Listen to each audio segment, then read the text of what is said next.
Writers Live event. We have local authors presenting information today, and they're sitting at the table just to visit with people. Welcome to Fayetteville Public Library's Ozark Writers Live. This is our third year, our third annual event. It's certainly a pleasure to have all of you here. And it's my honor today to introduce Miller Williams. For 33 years, Miller was a professor of English, foreign languages, and comparative literature at the University of Arkansas, and a key figure in the university's nationally known programs in creative writing and translation. He is the author, editor, and translator of over 30 volumes of poetry, literary criticism, and fiction. Miller Williams earned a bachelor's degree in biology in 1951 from Arkansas State University, and he later received a master's in zoology at the UA. For the next decade, he taught biology in several schools, including Millsaps College in Mississippi. During this period, Miller published his first poetry collection called Etc. In 1962, he took a job at LSU's English department. Later, he joined the faculty of Loyola University in New Orleans, Louisiana, where he founded and edited the New Orleans Review. In 1970, he returned to the UA English department in the graduate program in creative writing. In 1980, Miller helped found the University of Arkansas Press, which he directed for almost 20 years. Throughout his career, Miller has been honored with many awards, including the Henry Bellman Award, the Bread Loaf Writers Conference Fellowship in Poetry, Harvard University's Amy Lowell Traveling Fellowship in Poetry, the New York Arts Fund Award, a Fulbright Professorship at the National University of Mexico, the Prix de Rome for Literature, the Poets Prize for his book Living on the Surface, a Charity Randall citation for contributions to poetry as a spoken art, the John William Carrington Award for Literary Excellence in the National Awards. We could go on, but I know you'd rather listen to him. So please welcome Miller Williams. Thank you. It is a joy to be here and to see so many faces that I know. I want to start with The Caterpillar, a poem that's particularly important to me, not only because it is my most anthologized poem in more textbooks now than any other poem I've written, but because I wrote it for Lucinda Williams when she was 7, and she gave me the last line for it. Robert Frost told me that every good poem begins as the poet's and ends as the reader's. This poem, as you will see, ends with the last line that belongs to all of us. I'm going to read it at her request at Lucinda's wedding later this month. The Caterpillar. Today, on the lip of a bowl in the backyard, we watched a caterpillar caught in the circle of his larval assumptions. My daughter counted half a dozen times he went around before rolling back and laughing. I'm a caterpillar, look. She left him measuring out his slow green way to some place there must have been a picture of inside him. After supper, coming from putting the car up, we stopped to look. Figured he crossed the yard once every hour and left him when we went to bed, wrinkling no closer to my landlord's leaves than when he somehow fell to his private circle. Later, I followed bare feet and door clicks of my daughter to the yard. The bowl, a milk-white moonlight eye in the black grass. It died. I said, honey, they don't live very long. in bed again, recovered and rekissed. She locked her arms and mumbling love to mine, until turning, she slipped into the deep, bone-bottomed dish of sleep. Stumbling drunk around the rim, I hold the words she said to me across the dark. I think he thought he was going in a straight line. And this is a poem to a granddaughter. Again, a much anthologized poem. A poem for Emily. It seems as if I wrote this as I was standing there, but I finished it 5 years after I started it. It's a very short poem. A poem for Emily. Small fact and fingers, and farthest one from me, a hand's width and 2 generations away. In this still present, I am 53. You are not yet a full day. When I am 63, when you are 10, and you are neither closer nor as far, your arms will fill with what you know by then, the arithmetic and love we do and are. When I, by blood and luck, am 86, and you are someplace else and 33, believing in sex and God and politics, with children who look not at all like me, sometime I know you will have read them this, so they will know I love them and say so, and love their mother. Child, whatever is always or never was. Long ago, a day I watched a while beside your bed, I wrote this down. A thing that might be kept a while to tell you what I would have said when you were who knows what, and I was dead, which is, I stood and loved you while you slept.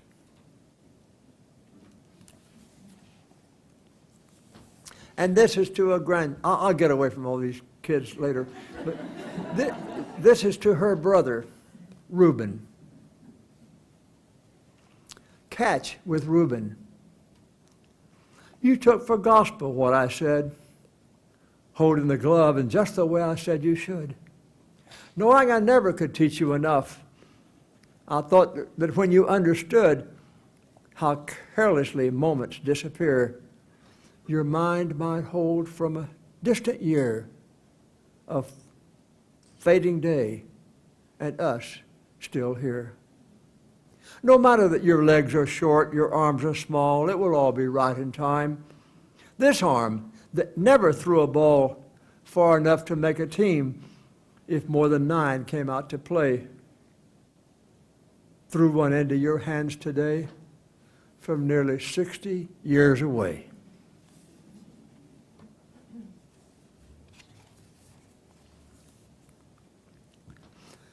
And this is a rare poem for me because it's a woman speaking, if you'll forgive my voice.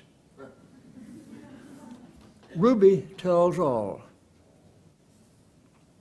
When I was told, as Delta children were, that crops don't grow unless you sweat at night, I thought that it was my own sweat they meant. I have never felt as important again as on those early mornings waking up, my body slick, the moon full on the fields. That was before air conditioning. Farm girls sleep cool now and wake up dry, but still the cotton overflows the fields. We lose everything that's grand and foolish. It all becomes something else. One by one, butterflies turn into caterpillars, and we grow up. Or more or less we do. And Lord, we do lie then. We lie so much, truth has a false ring, and it's hard to tell. I wouldn't take crap off anybody if I just knew that I was getting crap in time not to take it.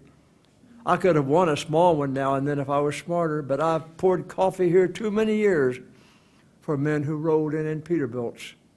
And I've gotten into bed with some if they could talk and seem to be in pain. I never asked for anything myself. Giving is more blessed and leaves you free. There was a man, married and fond of whiskey. Given the limitations of men, he loved me. Lord, we laid concern upon our bodies, but then he left. Everything has its time. We used to dance. He made me feel the way a human wants to feel and fears to. He was a slow man and didn't expect. I would get off work and find him waiting. We'd have a drink or two and kiss a while. Then, a bird-loud morning, late one April, we woke up naked. We had made a child. She's grown up now and gone, though God knows where. She ought to write, for I do love her dearly, who raised her carefully and dressed her well. Everything has its time. For 30 years, I never had a thought about time. Now, turning through newspapers, I pause to see if anyone who passed away was younger than I was. If one was, I feel hollow for a little while, but then it passes. Nothing matters enough to stay bent down about. You have to see that some things matter slightly and some don't. Dying matters a little. So does pain. So does being old. Men do not. Men live by negatives, like don't give up, don't be a coward, don't call me a liar, don't ever tell me don't. If I could live 200 years and had to be a man, I'd take my grave. What's a man but a match, a little stick to start a fire with? My daughter knows this if she's alive. What could I tell her now to bring her close, something she doesn't know, if we met somewhere? Maybe that I think about her father. Maybe that my fingers hurt at night. Maybe that against appearances there is love, constancy, and kindness. That I have dresses I have never worn. Adjusting to the light. Air. I can barely breathe. Oh, whatever it was, I think I shook it off, except my head hurts and I stink, except, what is this place and what am I doing here? Brother, you're in a tomb. You were dead 4 days. Jesus came and made you alive again. Lazarus, listen. We have things to tell you. We killed the sheep you meant to take to market. We couldn't keep the old dog either. He minded you. The rest of us he barked at. Rebecca, who cried 2 days, has given her hand to the sandal maker's son. Please understand we didn't know that Jesus could do this. We're glad you're back, but give us time to think. Imagine our surprise to have you, well, not well, but weller. I'm sorry, but you do stink. Everyone give us some air. We want to say we're sorry for all of that. And one thing more, we threw away the liar. But listen, we'll pay whatever the sheep was worth, the dog too, and put your room the way it was before.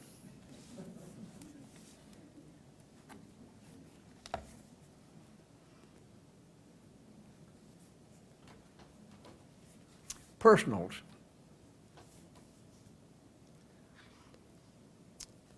It's an ad in the paper. Personals. Like a challenge? Male, 45, could pass for 60. At least twice divorced, heavy smoker, sober now and then, living in trailer home with no water, looking for female with good job. We may have no more need for half our doctors, and every talk show will fold flat when we can understand why there are people who will enclose a picture and answer that.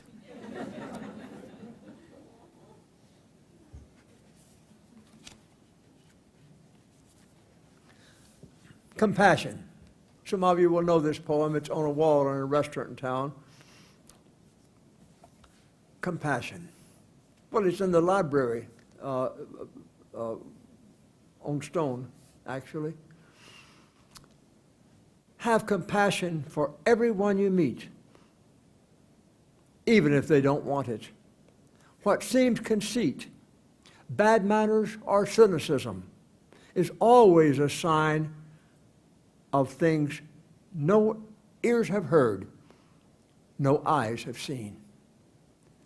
You do not know what wars are going on down there where the spirit meets the bone.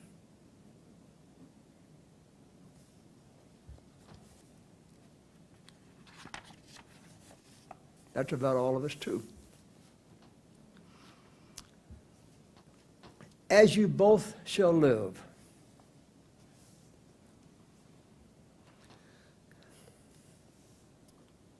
I'm sorry, I'm really just too tired tonight. I think she's a little young to have a date. I don't see how you can afford that. Now, I think you will understand by now, I'm going to start over. These are simply sentences that you hear in marriage. Because as you both shall live, remember, is a part of the marriage vows. As you both shall live. I'm sorry, I'm really just too tired tonight. I think she's a little young to have a date. I don't see how you can afford that. It's fine, I just don't have any appetite. I thought we'd watch it together. It starts at 8. I still don't understand what you're getting at. There are things I can do and things I can't. It's been longer than that, like a couple of weeks. I told you about it. You said to go ahead. She's just someone I know. She works at the plant. I thought you fixed it. Listen, it still squeaks. In one of those boxes, probably under the bed. I still don't understand what you're getting at. You ought to tell the doctor about your cough. She's going to be with people we don't know. I just can't believe you did that. 3 more men on the shift had been laid off. Let the dog back in before you go.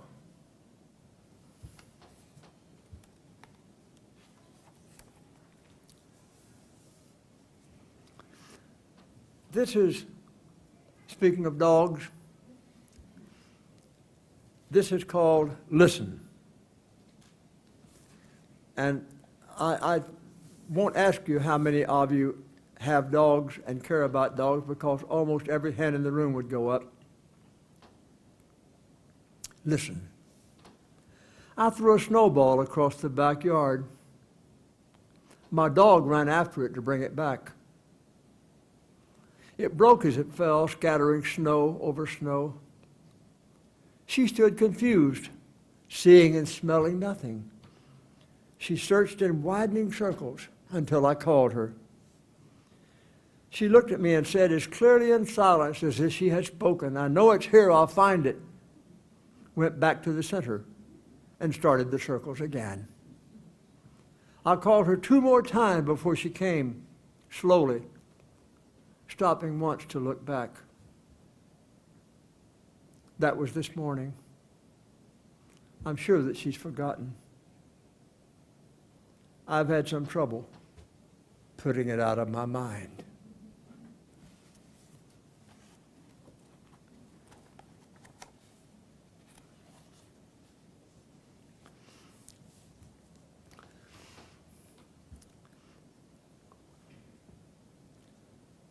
This is just a 2-line poem that is true.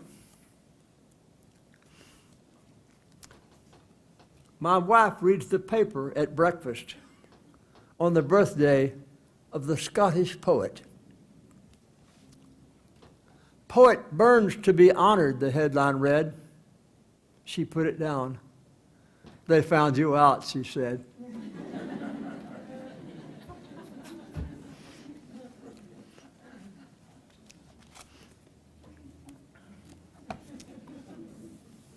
And this is my longest poem, the last one I'll read from this book. It's called The Curator, and it too is a true story. I think you'll enjoy it. The Curator. We thought it would come. We thought the Germans would come. We're almost certain they would. I was 32, the youngest assistant curator in the country. I had some good ideas in those days. Well, what we did was this. We had boxes precisely built to every size of canvas. We put the boxes in the basement and waited. When word came that the Germans were coming in, we got each painting put in the proper box out of Leningrad in less than a week. They were stored somewhere in southern Russia. But what we did, you see, besides the boxes waiting in the basement, which was fine, a grand idea, you'll agree, and it saved the art. But what we did was leave the frames hanging. So after the war, it would be a simple thing to put the paintings back where they belonged. Nothing will seem surprised or sad again compared to those imperious, vacant frames. Well, the staff stayed on to clean the rubble after the daily bombardments. We didn't dream. You know, it lasted 900 days. Much of the roof was lost, and snow would lie sometimes a foot deep on this very floor. But the walls stood firm, and hardly a frame fell. Here is the story now that I want to tell you. Early one day, a dark December morning, we came on 3 young soldiers waiting outside, pacing and swinging their arms against the cold. They told us this: in 3 homes far from here, all dreamed of one day coming to Leningrad to see the Hermitage, as they supposed every Soviet citizen dreamed of doing. They had been sent to defend the city. A turn of fortune the 3 could hardly believe. I had to tell them there was nothing to see, but hundreds and hundreds of frames where the paintings had hung. Please, sir, one of them said, let us see them. And so we did. It didn't seem any stranger than all of us being here in the first place, inside such a building, strolling in snow. We led them around most of the major rooms, what they could take the time for, wall by wall. Now and then we stopped and tried to tell them part of what they would see if they saw the paintings. I told them how those colors would come together, described a brush stroke here, a dollop there, mentioned a model and why she seemed to pout, and why this painter got the roses wrong. The next day, a dozen waited for us. Then 30 or more gathered in 2s and 3s. Each of us took a group in a different direction.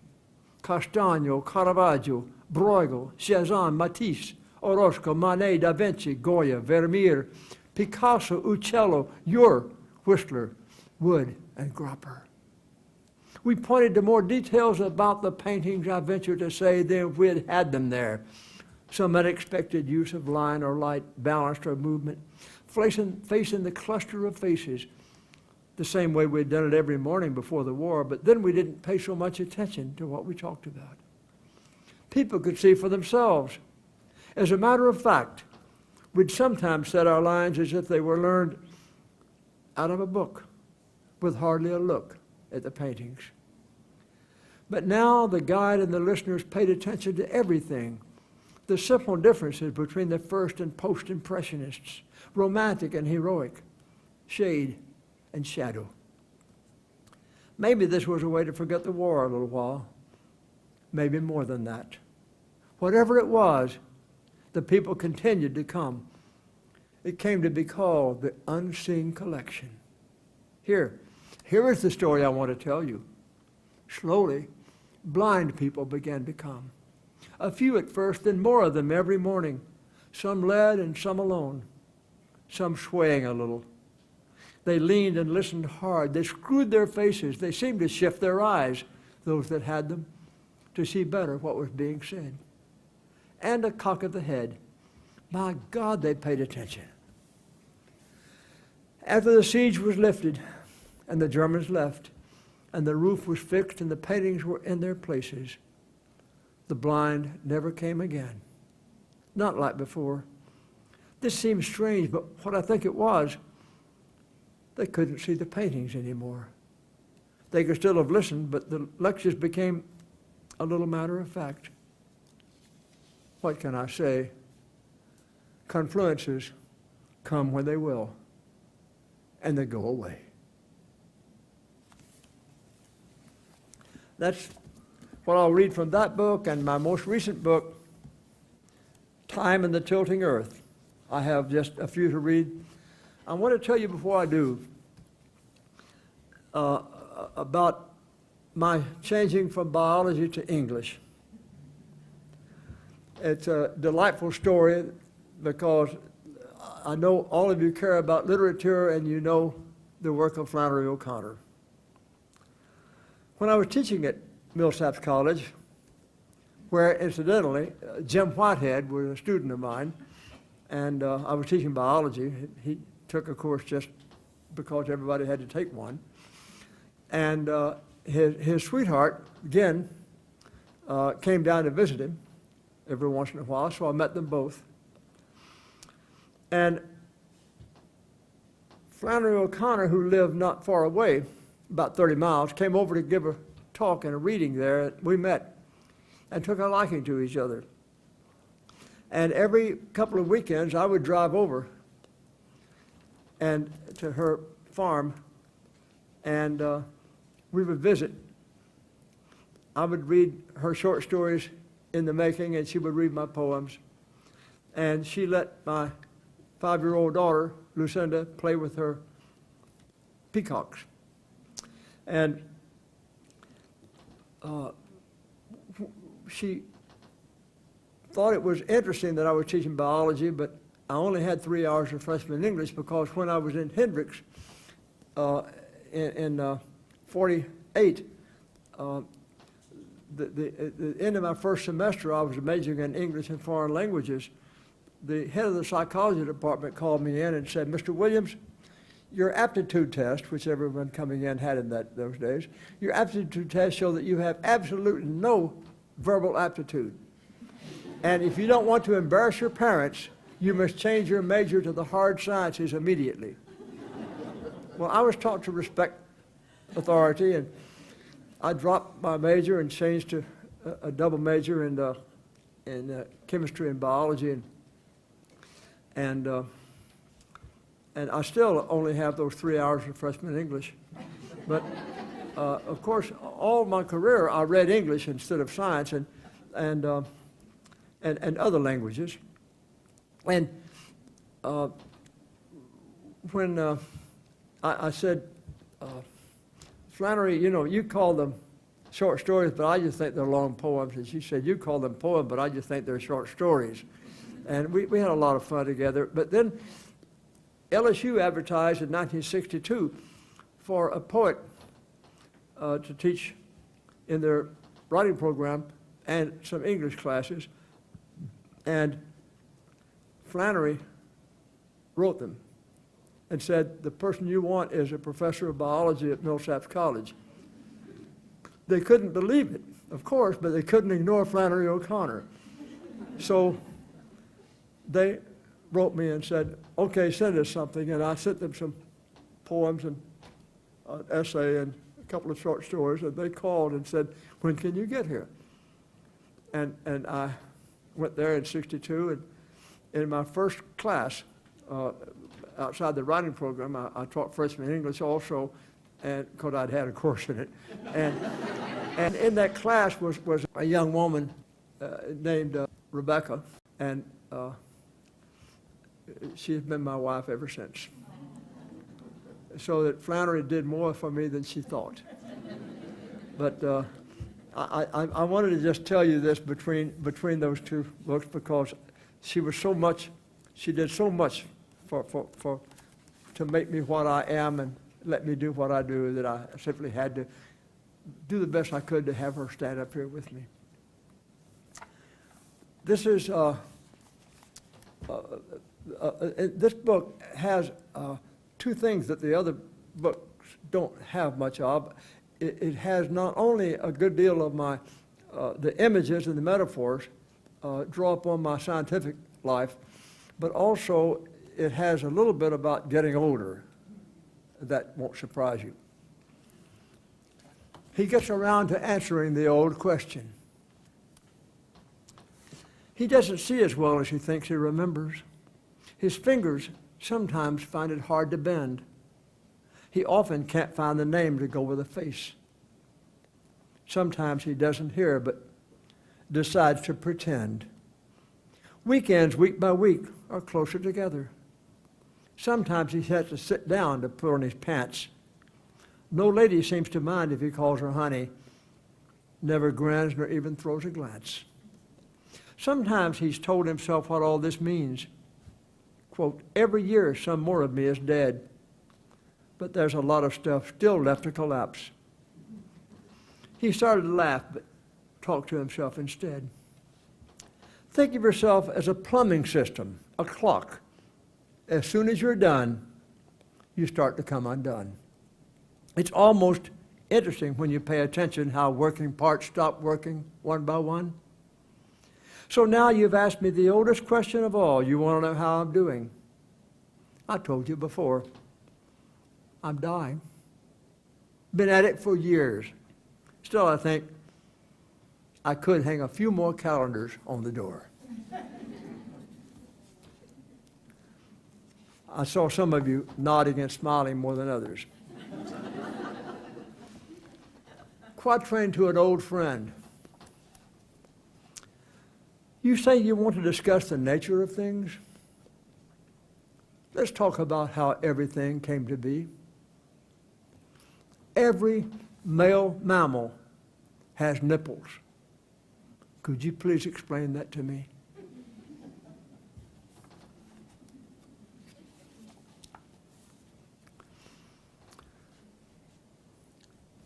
For a shy young woman, a look at how she came, who tells me luck doesn't know her name. This lovely young lady said, I've never had anything but bad luck all my life. That's all I have, all I'm going to have. And again, as a biologist, this was my response, though it didn't rhyme. For a shy young woman, a look at how she came, who tells me luck doesn't know her name. Come contemplate the odds for a moment or two against your becoming the being you're coming to be, against there ever having been a you, to think of yourself as the only I and me. Think of the two who would be your father and mother, coming themselves from the same mathematical churn, then living long enough to choose each other, then coming together. The instant they did, to turn your first two particles loose in the same place. Think how many sperm were there to burst inside one ovum when none could form your face but the waiting egg and the one that got there first. For eons, luck has looked toward where you are.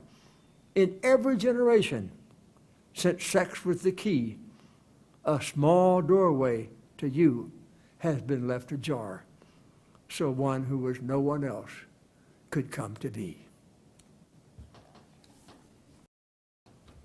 Thinking about relativity, cosmology, and final causes, an ordinary Sunday afternoon.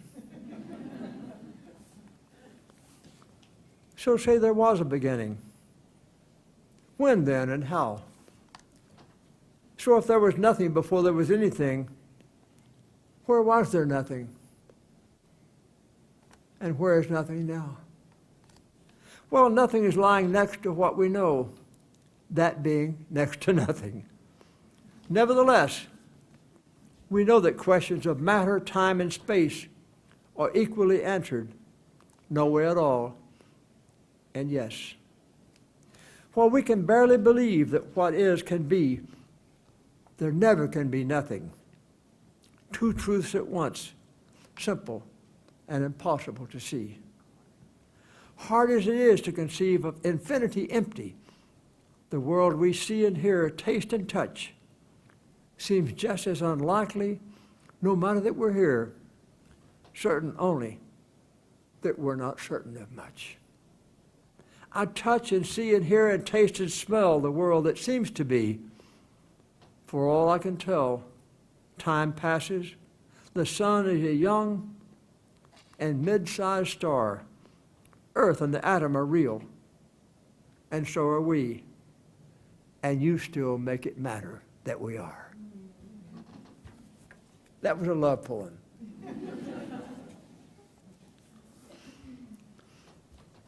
But this is a poem about a broken heart. People don't always have to separate when they become separate. Separatio and loco, which is Latin for apart in the same place.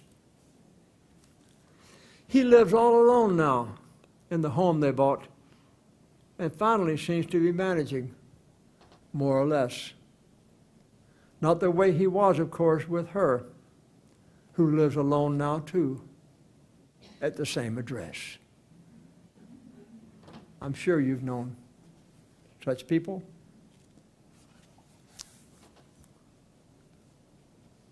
How step by step we have come to understand. In the 16th century, Nicholas Copernicus told us the earth was a ball, and what was worse, was not the center of the universe. Well, and so we want to know, where does that leave us in the scheme of things? Wherever it left us, we were barely learning to live with it when 3 centuries later, Charles Darwin grabbed our attention with the news that we were cousins to the kangaroos. And so we want to know, where does that leave us in the scheme of things? Wherever it left us, we were barely learning to live with it when half a century later, Albert Einstein, making a myth of tomorrow, a myth of place, told us that only seemed to be time and space. So we wanted to know, where does that leave us in the scheme of things? Wherever it left us, we were barely learning to live with it when 30 years later, Werner Heisenberg told us we were only manifestations of probability curves and colliding equations. So we wanted to know, where does that leave us? Wherever it left us. We were barely learning to live with it when here came Flannery O'Connor and Hank Williams to tell us that no one has ever been loved the way everyone wants to be loved, and that's hard. That's hard. I want you to know that it truly is a joy to be here and a great honor to see you sitting there listening to what I have to say. This is the poem I will close with, called An Unrhymed Sonnet. What is existence? What does it mean to be? How did existence come to be from nothing? Is nothing lying still at the core of being? Why is there life? If life began with God, did God have a beginning? If God was always, how did God and always come to be? If neither began, if they run all the way back, they run all the way back to what? To when? If time is a long illusion, what is always? What hangs itself around the universe? If this one universe is all there is, all the more the questions want an answer. Excuse me, I shouldn't ask these questions here. Please just go ahead and cut my hair. I will answer any questions that are not too personal. How long did it take for you to get published? version? My first book? Not too long, probably I've been writing seriously for about 5 years. Your research project as a graduate student in science? I was working in physiology to try to understand how the brain knows what is going on in the smaller parts of the body, trying to understand all the nerve cords that run to the brain, and what the, for instance, you may know that some people forget names but remember numbers, and yet we don't know that numbers and words are stored in different parts of the brain, and we're not sure exactly how the attitude of the brain affects sometimes parts of the body. And it was that what travels on the nerve cords that I was trying to work with. But I'm sure the world will find out without my being there. It was neurophysiology is the answer to your question. I almost finished my doctorate at Ole Miss Med School, because there are a lot of PhD candidates in med school in the preclinical years. And I am what my father called an ABD, all but dissertation. But it still has a D in it.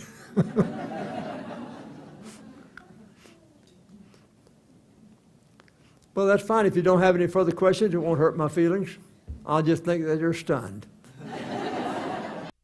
Was your father a writer? Was anybody else in your family growing up they write as well? Well, my father was a Methodist minister without a college education. In those days, it didn't much matter. He was born in 1894, but he was an Arkansas Methodist minister who was a feminist, a pacifist, an integrationist, a union organizer, and accepted homosexuals as normal human beings.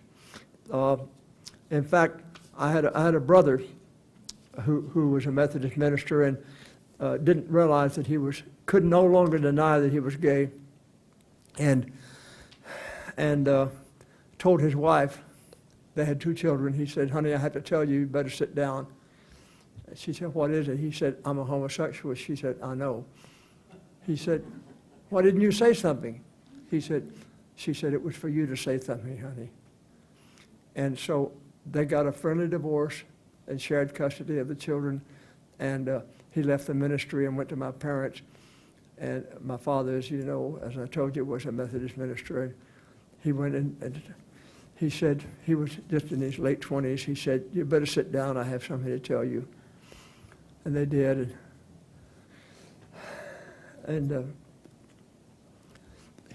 This may offend some of you, but I have to tell the story. He said, "I have to tell you something." And she said, "What is it?" He said, "You don't know what I am." My mother said, "What are you?" He said, "I'm a homosexual." And my mother said, "Oh, thank God, I thought you were going to say you were a Republican." and